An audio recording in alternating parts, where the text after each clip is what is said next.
కుమారస్వామి చేత ఛేదించబడిన తారకాసురుడి ఆత్మలింగం యొక్క ఖండాలని సూర్యుడు ద్రాక్షారామ క్షేత్రంలో, చంద్రుడు సోమారామ క్షేత్రంలో, ఇంద్రుడు అవరారామ క్షేత్రంలో, విష్ణుమూర్తి క్షీరారామ క్షేత్రంలో, కుమారస్వామి కుమార భీమారామ క్షేత్రంలో ప్రతిష్ఠించి పూజలు జరిపారని మనం ఇంతకు ముందర వీడియోలో తెలుసుకున్నాం కదా. పంచారామాలలో ఒకటి అయిన ద్రాక్షారామ క్షేత్రంలో ఉన్న శ్రీ మాణిక్యాంబ సమేత శ్రీ భీమేశ్వర స్వామి వారి ఆలయం గురించి ఈ వీడియోలో తెలుసుకుందాం. హాయ్ ఫ్రెండ్స్, మేము మీ పద్మావతి మరియు మురళీకృష్ణ మిమ్మల్ని మా కల్చరల్ సోల్ ఇండియా యూట్యూబ్ ఛానల్కి ఆహ్వానిస్తున్నాం. ద్రాక్షారామ క్షేత్రం రాజమండ్రికి 43 కిలోమీటర్ల దూరంలో, కాకినాడకి 20 కిలోమీటర్ల దూరంలో, మురమళ్ళకి 30 కిలోమీటర్ల దూరంలో ఉంది. మురమళ్ళ నుంచి ద్రాక్షారామం వెళ్లే రహదారికి రెండు వైపులా ద్వారపాలకుల్లా నిలబడి ఆహ్వానిస్తున్న కొబ్బరి చెట్లు, పచ్చటి వరి పొలాలు కన్నుల పండుగగా ఉన్నాయి. రహదారి నాలుకని ప్రవహిస్తున్న పంట కాలువలో రంగురంగుల కలువ పువ్వులు చూడముచ్చటగా కనిపిస్తున్నాయి. ఈ క్షేత్రం త్రిలింగ క్షేత్రాలలో ఒకటిగా ప్రసిద్ధికెక్కినది. అష్టాదశ శక్తి పీఠాలలో ద్వాదశ పీఠంగా, దక్షిణ కాశీగా, వ్యాసకాశీగా కూడా ద్రాక్షారామం ప్రసిద్ధికెక్కినది. దక్ష ప్రజాపతి నివాసం ఉన్న ప్రదేశం కనుక ఈ క్షేత్రానికి ద్రాక్షారామం అన్న పేరు వచ్చింది. ద్రాక్షారామ క్షేత్రాన్ని దక్ష తపోవనం అని, దక్షవాటిక అని కూడా పిలుస్తారు. ఈ ప్రదేశంలోనే దక్ష ప్రజాపతి నిరీశ్వర యజ్ఞం నిర్వహించాడు. ద్రాక్షారామ క్షేత్రంలో శ్రీ మాణిక్యాంబ సమేత శ్రీ భీమేశ్వర స్వామివారు పరివార దేవతలతో కొలువై ఉన్నారు. 9వ శతాబ్దంలో తూర్పు చాళుక్య వంశీయుడైన చాళుక్య భీముడు పునర్నిర్మించిన ద్రాక్షారామ భీమేశ్వర స్వామి ఆలయము శిల్ప కళాభిరామమై శాసనాల భాండాగారమే ప్రసిద్ధికెక్కినది. ఆలయానికి 4 పక్కల ఉన్న ఎత్తైన గోపురాలు శిల్పకళా నైపుణ్యంతో కనువిందు చేస్తున్నాయి. తూర్పు, పశ్చిమ, ఉత్తర, దక్షిణ దిశగా ఉన్న ఒక్కో గాలిగోపురాన్ని ఒక్కో అమ్మవారు పర్యవేక్షిస్తున్నట్లు స్థల పురాణం వివరిస్తున్నది. ఈ భీమేశ్వర ఆలయ ప్రాంగణంలో ఇంద్రేశ్వర, యజ్ఞేశ్వర, సిద్ధేశ్వర, యోగేశ్వర, యమేశ్వర, కాళేశ్వర, వీరభద్రేశ్వర లింగాలు దర్శనమిస్తాయి. మన ఎదురుగా కనిపిస్తున్నది శ్రీ అన్నపూర్ణ విశాలాక్షి సమేత శ్రీ కాశీ విశ్వేశ్వర స్వామి వారి ఆలయం. ఈ ఆలయంలోనే శ్రీ మేధా దక్షిణామూర్తి వారు కూడా కొలువై ఉన్నారు. ద్రాక్షారామ భీమేశ్వర స్వామి ఆలయంలో గర్భాలయం 2 అంతస్తులుగా ఉంటుంది. ఈ గర్భాలయంలో స్వయంభూగా వెలిసిన శ్రీ భీమేశ్వర స్వామి మూల విరాట్ 14 అడుగుల శుద్ధ స్ఫటికాకార శివలింగ రూపంలో ఉంటుంది. ఒక ఇరుగైన మెట్ల మార్గం ద్వారా గర్భగుడి పై అంతస్తుకి నడుచుకుంటూ వెళితే భీమేశ్వర స్వామి లింగం యొక్క పైభాగం దగ్గరికి చేరుకుంటాము. ఆ లింగం చుట్టూ నిర్మించిన మండపంకి ఉన్న 4 ద్వారాల వద్ద భక్తులను కూర్చోబెట్టి అక్కడ ఉన్న పూజారులు మండపం లోపల ఉన్న భీమేశ్వర లింగంకి పూజలు జరిపి అభిషేకం చేస్తారు. అక్కడ నుండి మెట్లు దిగి వస్తుంటే చీకటి కోణం అని పిలువబడే శివలింగం యొక్క కింద భాగం కనిపిస్తుంది. భోగలింగం కాబట్టి ఇక్కడ శివలింగంలో సుగంధ ద్రవ్యాలు కలిపిన జలం ఉపయోగించి అభిషేకం చేస్తారు. భీమేశ్వరాలయంలో శివలింగంపై తెల్లవారుజామున తొలి సూర్యకిరణాలు పడటం ఇక్కడి విశేషం. స్ఫటికాకృతిలో ఉన్న శివలింగం పైభాగంలో నల్లటి చారలు మనకి కనిపిస్తాయి. శివుడు అర్జునుడితో యుద్ధం చేసినప్పుడు వేటగాడి వేషంలో ఉన్నప్పుడు ధరించిన పులి చర్మానికి సంబంధించిన గుర్తులే ఆ నల్లటి చారలని భక్తుల విశ్వాసం. స్థల పురాణ ప్రకారం త్రేతాయుగంలో శ్రీరామచంద్రుడు ఈ ఆలయంను సందర్శించి ఈ ఆలయమునకు క్షేత్రపాలకుడైన శ్రీ లక్ష్మీనారాయణ స్వామి వారిని, శ్రీ రామలింగేశ్వర స్వామి వారిని ప్రతిష్ఠించినట్లు తెలియచున్నది.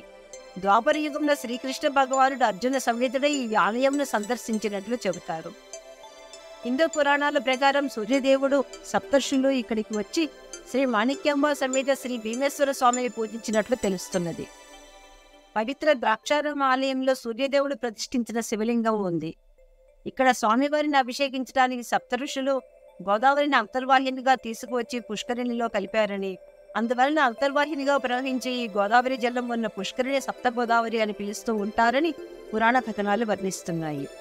క్రీస్తు శకం 16వ శతాబ్దంలో శ్రీకృష్ణదేవరాయలు ఈ ఆలయంను సందర్శించినట్లు శాసనాలు ఉన్నాయి. ఈ నిత్యాన్నదాన మండపంలో భక్తులకు ప్రతిరోజు మధ్యాహ్నం ఉచిత అన్నదానం జరుగుతుంది. ఈ ఆలయాన్ని దేవతలు ఒక్క రాత్రిలోనే నిర్మించి ప్రహరీ గోడ నిర్మాణాన్ని సూర్యోదయానికి ముందే పూర్తి చేయలేక అసంపూర్తిగా వదిలివేసినట్లు స్థల పురాణం చెబుతోంది. అసంపూర్తిగా ఉన్న ఆ గోడను నిర్మించేందుకు పలుమార్లు ప్రయత్నించినా నిర్మించిన గోడ కొన్ని నెలల్లోనే కూలిపోవడంతో ఆ ప్రయత్నాలన్నీ విఫలమయ్యాయి. ఇప్పుడు మనం ఇక్కడ కొలువై ఉన్న కాలభైరవుడి ఆవిర్భావం గురించి తెలుసుకుందాం. ఒకానొక సమయంలో ఋషులకు త్రిమూర్తులలో బ్రహ్మము ఎవరు అన్న సందేహము కలిగినది. ఆ సందేహము తీర్చమని త్రిమూర్తులని వారు అడగగా పరమశివుడే బ్రహ్మమని విష్ణుమూర్తి వారికి తెలియచేసెను. బ్రహ్మ అందుకు అంగీకరించక పరమశివుని హేళన చేసెను. దానితో కోపోద్రిక్తుడైన మహాశివుని కనుబొమ్మల నుండి ఒక భీకరమైన దిగంబర రూపం ఆవిర్భవించి పరమేశ్వరుని ఆజ్ఞను కోరగా బ్రహ్మ యొక్క అహంకారములకు తగిన శిక్ష వేయమని మహాశివుడు ఆజ్ఞాపించెను. అంతట కాలభైరవుడు బ్రహ్మ యొక్క 5 శిరస్సులలో ఒక శిరస్సును తన గోటితో ఖండించెను. ఆ దిగంబర రూపములకు మహాశివుడు కాలభైరవుడని నామమును ప్రసాదించెను. ఒక శిరస్సు పోగొట్టుకోవటంతో బ్రహ్మ యొక్క అహంకారం అడిగింది. కానీ కాలభైరవులకు బ్రహ్మహత్యా పాతకం చుట్టుకున్నది. దోష పరిహారార్థం 12 సంవత్సరాల పాటు కపాలమునందు భిక్షమెత్తుకుని దానిలోనే భుజించుము. అలాగే ఎవరు ఈశ్వరుని ధిక్కరించి బతుకుతానో వారికి ప్రాణం పోయే సమయంలో నీవు కనబడతావు. దీనిని భైరవయాతన అంటారు. ఇక నుంచి అన్ని శివాలయములకు నీవే క్షత్రపాలకుడుగా వర్ధిల్లుతావు అని మహాశివుడు కాలభైరవునికి వరములు ఇచ్చెను. అష్టాదశ శక్తిపీఠాల్లో 12వ శక్తిపీఠమైన మాణిక్యాంబ అమ్మవారి గురించి ఒక ఆసక్తికరమైన స్థల పురాణం ఉంది. పూర్వము దక్ష ప్రజాపతి కుమార్తె అయిన దాక్షాయిని తండ్రి నిర్వహించుతున్న యాగమునకు ఆహ్వానం లేకుండానో విచ్చేసి తండ్రి చేత అవమానించబడి యాగశాలలోనే ప్రాణత్యాగం చేసెను. దాక్షాయి యొక్క మృత శరీరాన్ని భుజం మీద వేసుకుని పరమశివుడు ప్రళయతాండవం చేయుచుండగా శ్రీ మహావిష్ణువు తన సుదర్శన చక్రంతో దాక్షాయిని యొక్క శరీరాన్ని ముక్కలు ముక్కలుగా ఖండించెను. ఆమె శరీరంలోని ముఖ్య భాగాలు పడిన ప్రదేశంలో అష్టాదశ శక్తిపీఠాలుగా ప్రసిద్ధికెక్కాయి. దాక్షాయణి అమ్మవారి యొక్క నాభిస్థానము పడిన ద్రాక్షారామ క్షేత్రము 12వ శక్తిపీఠంగా ప్రసిద్ధికెక్కింది. శ్రీ మాణిక్యాంబ అమ్మవారు ఇక్కడ కొలువై భక్తుల పూజలు అందుకుంటున్నారు. శ్రీ మాణిక్యాంబ అమ్మవారి విగ్రహం కింద భాగంలో శ్రీచక్రం ఉండటం ఇక్కడి విశేషం. మాణిక్యాంబ అమ్మవారు గతంలో ఎడమ మార్గంలో పూజించబడిందని సూచించటానికి గుర్తుగా ఆమె ఎడమవైపు చూస్తున్నట్లుగా ఉంటుంది. ఆలయంలో శ్రీ మాణిక్యాంబ సమేత శ్రీ భీమేశ్వర స్వామి వారిని దర్శించుకొని ఆలయం వెలుపలికి వస్తున్న సమయంలో ఒక అద్భుతమైన నంది విగ్రహం మనకి దర్శనమిస్తుంది. శ్రీ భీమేశ్వర స్వామి ఆలయం యొక్క తూర్పు భాగంలో శ్రీ అశ్వత్థ శంకర నారాయణ స్వామి వారు వెలిసి ఉన్నారు. ద్రాక్షారామ చరిత్రలో ఈ స్వామి గురించి ఒక స్థల పురాణం చెప్పబడింది. దాక్షాయిని అమ్మవారి ప్రాణత్యాగం తరువాత కోపోద్రిక్తుడైన వీరభద్రుడు దక్షయజ్ఞం ధ్వంసం చేయుచున్న సమయంలో శ్రీ మహావిష్ణువు అతడితో యుద్ధం చేయుచుండెను.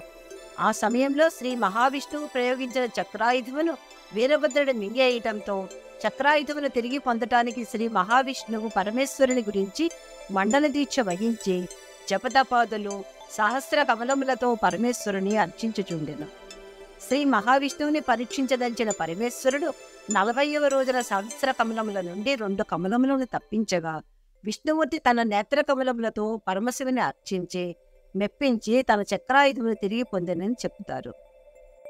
శ్రీ మహావిష్ణువుని పరీక్షించదలిచిన పరమేశ్వరుడు 40వ రోజున సహస్ర కమలముల నుండి 2 కమలములను తప్పించగా విష్ణుమూర్తి తన నేత్ర కమలములతో పరమశివుని అర్చించి మెప్పించి తన చక్రాయుధమును తిరిగి పొందినని చెబుతారు. ఆనాటి నుండి ఎవరైతే ఇక్కడ మండల దీక్ష వహించి పరమేశ్వరుని అర్చిస్తారో వారు కోరిన కోరికలు నెరవేరుతాయని భక్తుల నమ్మకం. అందువలనే ఈ వృక్షముని కోరికలు తీర్చే వృక్షమని పిలుస్తారు. భీమేశ్వరుడికి 8 దిక్కులలోనూ 8 శివలింగాలను చంద్రుడు స్వయంగా ప్రతిష్ఠించాడని చెబుతారు. వీటిని అష్టలింగములు లేదా అష్ట సోమేశ్వరములు అంటారు. తూర్పున పోలంక, పడమర వెంటూరు, దక్షిణాన పోటిపల్లి, ఉత్తరాన వెల్ల, ఆగ్నేయంలో దంగేరు, నైరుతిలో పోరుమెల్లి, వాయువ్యంలో సోమేశ్వరం, ఈశాన్యాన్న పెనుమళ్ళ ప్రాంతాలను ఈ అష్ట సోమేశ్వరాలయాలు ఉన్నాయి. కోనసీమలో తీర్థస్థలాలను దర్శించుకునే భక్తులు ద్రాక్షారామం చుట్టుపక్కల ఉండే ఈ అష్ట సోమేశ్వరాలయాలను దర్శించటం మర్చిపోకండి. పంచారామ క్షేత్రాలలో ద్రాక్షారామ క్షేత్రం గురించి ఇప్పుడు తెలుసుకున్నాం కదా. మిగిలిన పంచారామ క్షేత్రాల గురించి మా తర్వాత వీడియోలో చూడండి. ఈ వీడియో కనుక మీకు నచ్చితే ఈ వీడియోని సబ్స్క్రైబ్ చేసుకొని లైక్ చేయటమే కాకుండా దీనిని అందరికీ షేర్ చేసి ద్రాక్షారామ క్షేత్రంలోని శ్రీ మాణిక్యాంబ సమేత శ్రీ భీమేశ్వర స్వామి వారి ఆలయం యొక్క విశిష్టతని అందరికీ పరిచయం చేయండి.